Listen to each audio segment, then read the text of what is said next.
Assalamualaikum warahmatullahi wabarakatuh. Perkenalkan, nama saya Ahmad Zain Al-Faruqi.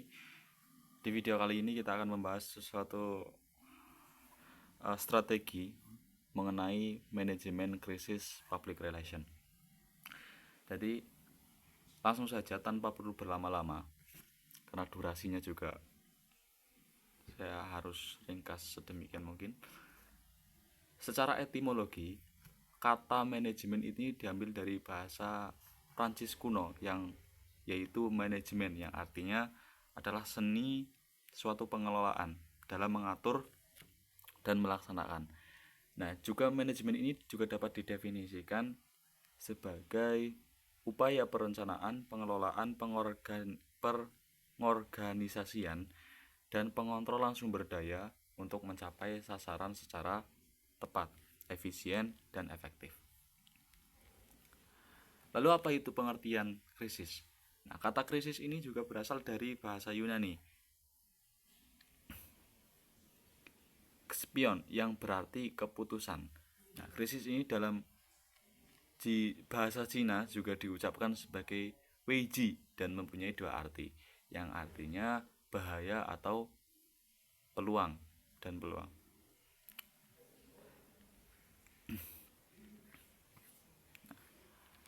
Selanjutnya apa itu public relation? Nah, ini sudah saya sampaikan di video selanjutnya ya. Sudah saya jelaskan di video selanjutnya adalah ini seorang public relation, pengertian public relation itu adalah sesuatu yang mendefinisikan dan mempertahankan hubungan baik dan bermanfaat antara organisasi dan perusahaan dengan publik tentunya. Lalu manajemen krisis public relation. Apa itu pengertian manajemen krisis public relation? Saya bacakan. Yosal Iriantara mengatakan bahwa manajemen krisis public relation ialah salah satu bentuk saja dari ketiga bentuk kerja public relation dalam merespon manajemen terhadap perubahan yang terjadi di lingkungan eksternal organisasi.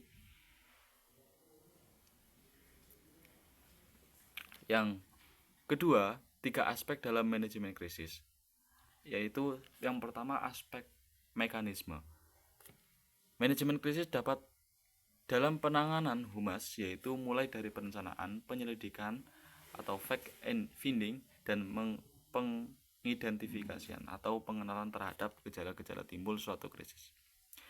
Kemudian diikuti dengan persiapan matang dan penyusunan organisasi melalui posko yang dibentuk untuk mengambil tindakan tertentu, baik program jangka pendek ataupun program jangka panjang. Lalu aspek dinamika, yaitu manajemen krisis dalam humas tersebut melakukan koordinasi dalam pengendalian atau mencegah agar dampak negatif dari peristiwa krisis itu tidak meluas. Di samping itu, untuk manajemen melakukan komunikasi efektif, membuka atau mengendalikan seluruh informasi, bekerja sama dengan pihak pers, dan berupaya memperbaiki kerusakan dan kerugian yang ditimbulkan oleh krisis tersebut. Yang ketiga, aspek yang menjaga hubungan atau relationship aspek. Ini di berbagai kalangan atau publik internal dan publik eksternal, yaitu tetap memantau atau memperhatikan berita-berita yang muncul di berbagai media massa. Nah, ini tiga aspek dari dalam memanajemen krisis. Lalu tahapan dari memanajemen krisis seorang public relation ini. Manajemen krisis public relation. Yang pertama adalah mengidentifikasi kasus.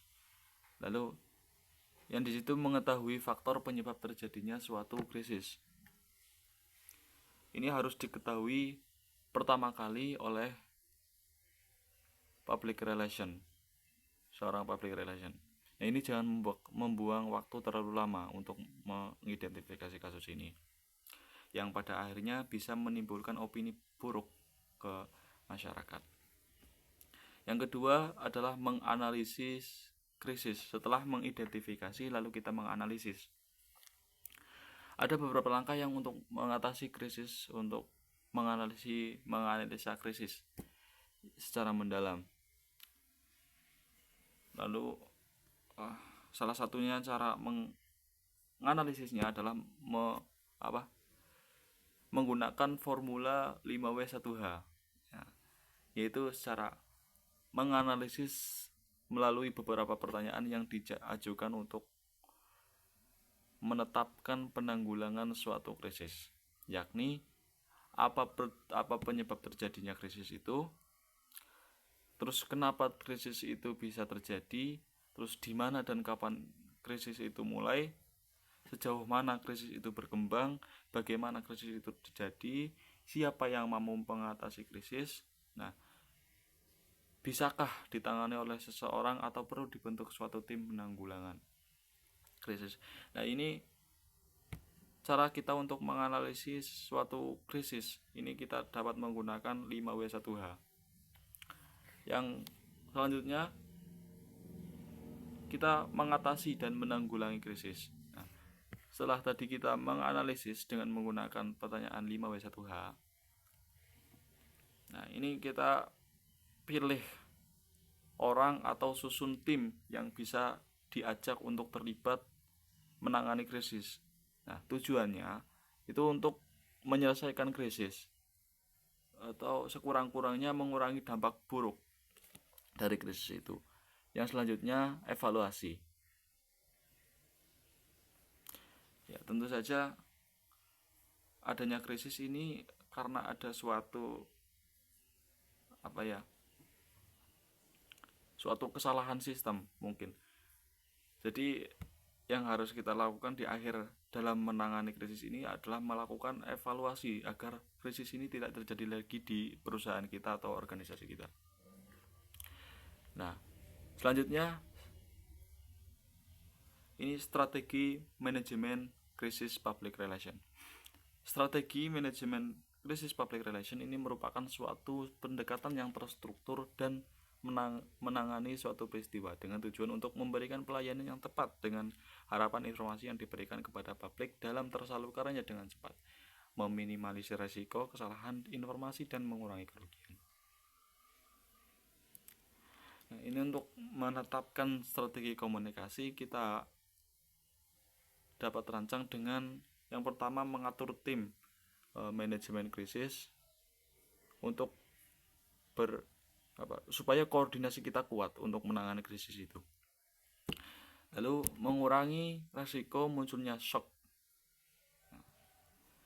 Shock ini artinya kepanikan dalam menangani suatu krisis. Nah, ini seorang public relation ini mencegah agar tidak terjadinya shock. Nah, lalu yang ketiga adalah mengurangi spekulasi, khususnya di awal krisis dengan mengontak media massa untuk memberikan 3 informasi dasar seperti yang pertama,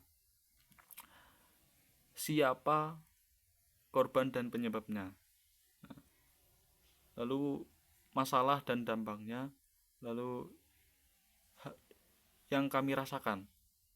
Nah, yang selanjutnya melakukan konferensi pers secara berkala selama krisis berlangsung. Ya, ini untuk tujuannya untuk update informasi sehingga tidak muncul kekurangan 35 informasi dan mengontrol berita-berita data publik. Seperti contoh kasus pada COVID kemarin, ex Menteri Kesehatan dalam krisis itu dalam COVID itu tidak muncul sama sekali di publik. Nah, ini tentunya ditunggu-tunggu oleh publik karena ya di masa krisis COVID kok malah Menteri Kesehatannya nggak muncul, ini kan dipertanyakan. Ini suatu krisis.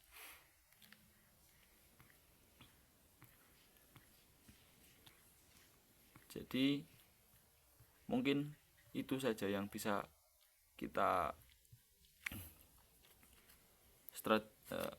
pelajari tentang strategi manajemen krisis.